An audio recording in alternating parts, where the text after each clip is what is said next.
Hey guys, welcome back to Ash Echoes. In today's video, I wanted to do a bit of a video talking about how you can progress a little bit quicker in the game, what you should be focusing on in the early game to, once again, get yourself progressed. Now, just note that you will hit brick walls. The brick walls you will hit along the way will have to do with, one, not having enough stamina to do anything else, and I'll show you where I'm at the moment.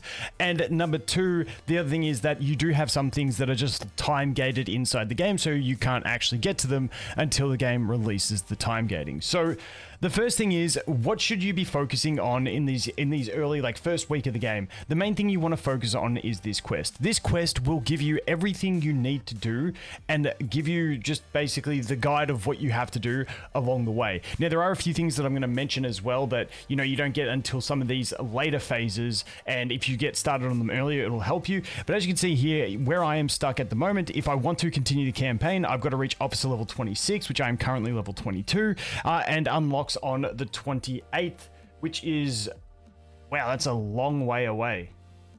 Damn, I only just realized the dates on that. So as you can tell, I'm gonna have to be waiting here for a little bit before this actually unlocks. But some things you can do straight away is, now, one thing, let's go through the first thing actually, and that is your level. How do you level up? It kind of gives you a guide here when you say, how do I level up? It gives you all the options and you can go through and do it. Basically, to level up, you're going to be looking at spending stamina and then also your first time clears. So if we go into the field ops, once you unlock these things, especially the tower here, as you can see, I can't continue the tower until it unlocks, but you can see the first clear is giving you officer experience. So going in and doing all these first clears that you can is going to be very important for getting that extra experience so that you can level up, because a lot of things and upgrades on your characters are locked behind level ups. For instance, the next key one is level 23, which I'm very close to, because at level 23 we can start limit breaking again and keep going up as well. Now, something else I wanted to mention quickly is the seed dome, because this one, there are some missions that require you to do stuff in the seed dome. Dude, try saying that 10 times quick. Now, a really easy thing is in the bottom right hand side, you hit collect all. Perfect, happy days, you can do that.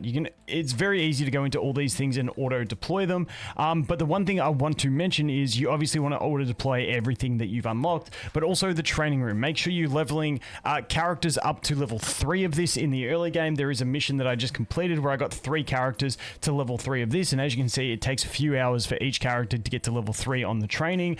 So you just need to just jump in, get 1 character, 2 characters, 3 characters. Now you can, if you do upgrade the facility, you can do 2 at a time, but just note there will be a mission that requires you to upgrade 3 of your characters to level 3 in the fitness training. Just something good to get into and get on top of this in the early stages.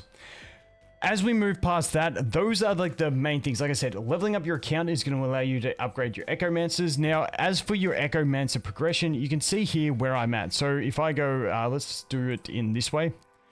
So my main characters are going to be Freda, Chen, Kairos, and Luke. Now, with these guys, you can see that I've gone the full investment that I can at the moment up to him. You can see he's at Ascension 3. He's got his skills leveled up to 4. I could always do these, but, you know, we need to get some dupes, and I'm not going to spend the money. But the main thing is that we do have their combat skills, the first 2 leveled up to level 4. And then you can see Cyrus is the same over here, S3 4 and then S3 4 and then S3 only 2 1. So I do have to upgrade her skills over here and keep going on. And this is something where I think a lot of people will get to, which is going to be a brick wall. If I go back over here on my quest, you can see that upgrade all non-seed skills to level 4 for 5 Echomancers. I've got the 3 done. This is where you're going to hit a very, very stuck point on doing it, because these things, to get 100 of these, it costs 60 stamina, I believe it is. It costs 40 stamina. So this is going to be your massive stamina sink where you're trying to do it. So if we go over here and I go quick battle and I go refill, you can see I've got 30, I got 150 stamina left that I can get. I've got none reserved. So this is where I get brick walled, and I think this is where a lot of people will be getting brick walled on their quest adventure. However, the other thing we can always do is we can come over here, and this is what I'm focusing on instead of burning all my stamina, is I'm going to come back here and go through all of the, we've got the elite modes that we can work through. So as you can see here, I'm up to S1-9. So now I can start working through these elite modes. I always like to save some stamina to be able to push through these to get all those one-time clears, because once again, this is my officer experience. So once I push through some of these hard mode chapters, that's where I'm going to get all that experience you can see here to go ahead and level up. So there's another 1400 on this one. Once again, it's a bunch of premium currency as well if you are looking to continue doing some more summons. But as I showed you guys earlier, my stamina refills are getting rather low. If we go over here, got 150 stamina that I can obtain. So I want to save that now for pushing the all the campaign stages. Once again, that's going to give you a good influx of experience. And if we take a look over here at my experience, what am I on? 16,600 of 33,000. You can see some of those stages I was getting 2,000. So by the time I burn through all those campaign stages that I have in front of me, I should be good to go ahead and progress through that. Now, something else that you can do to get some more is go over into the event center. Now, if we just go ahead and claim this, you always want to stay on top of this. It's in a bit of a weird spot, so some people may miss it from time to time, but we do have these growth trials. So as you can see, as you level up your account, you're going to get extra stamina to go ahead and burn. So obviously there's the premium currency if you buy the pack, but without buying the pack, you're still going to get some of that. So that is very, very handy on getting you some extra refills. And those are the main things that you're going to get it from it.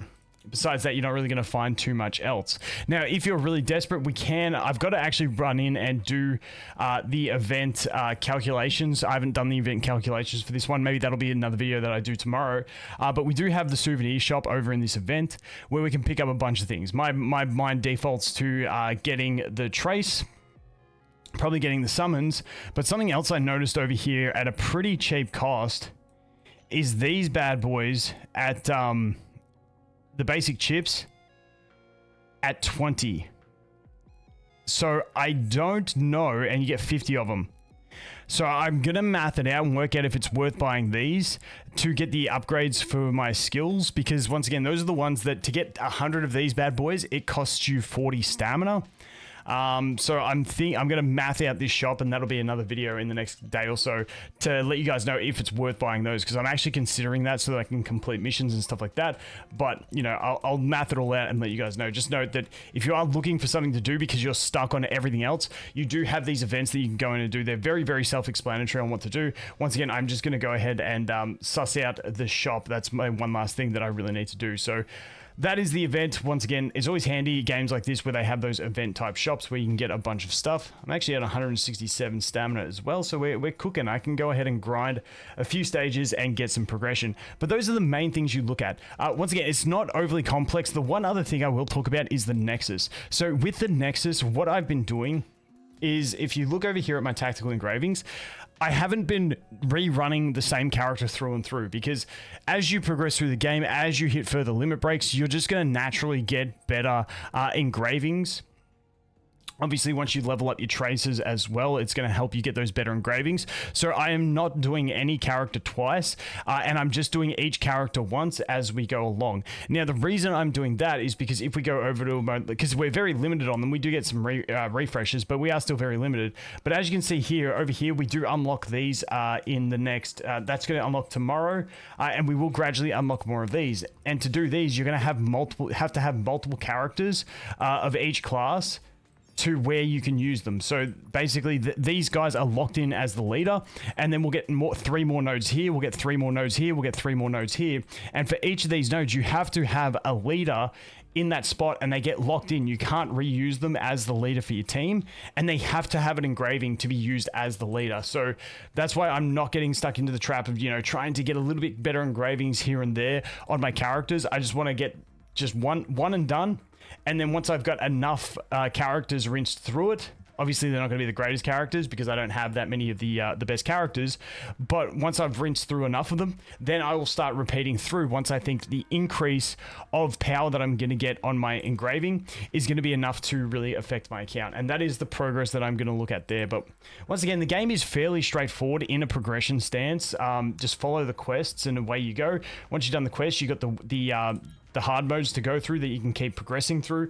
you've done those, you've got the events to go through, and that's pretty much the standard stuff. Don't forget to obviously do your daily quests as well and your weeklies. They give you a good chunk of experience, which is really going to help you level up your account too. But like I said, I'm at the point now where level 23 is the next big breakpoint, because I need officer level 23 to get it to S4 with my characters, and I should be there in the not too distant future. And these aren't too bad to go ahead and get upgraded in terms of stamina cost. It is those skill upgrades that are the big stamina sink, but hopefully that helps you guys out. Let me know what level you guys are at the moment. The other thing I wanted to mention is with this one, if you're looking at this going like, why can't I level this up?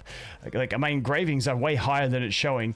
This is locked. You can see that I can unlock C6 in 4 hours up to B11, and that'll instantly happen, and then I'll instantly get myself 9,200 experience, which is super handy. So in 4 hours, I might be just about at level 23 and then progressing through. So a lot of it is time gated, so you just got to wait some time, but that is the basic gist on progressing fast. Like I said, it's a pretty linear game in the core systems once you're used to it.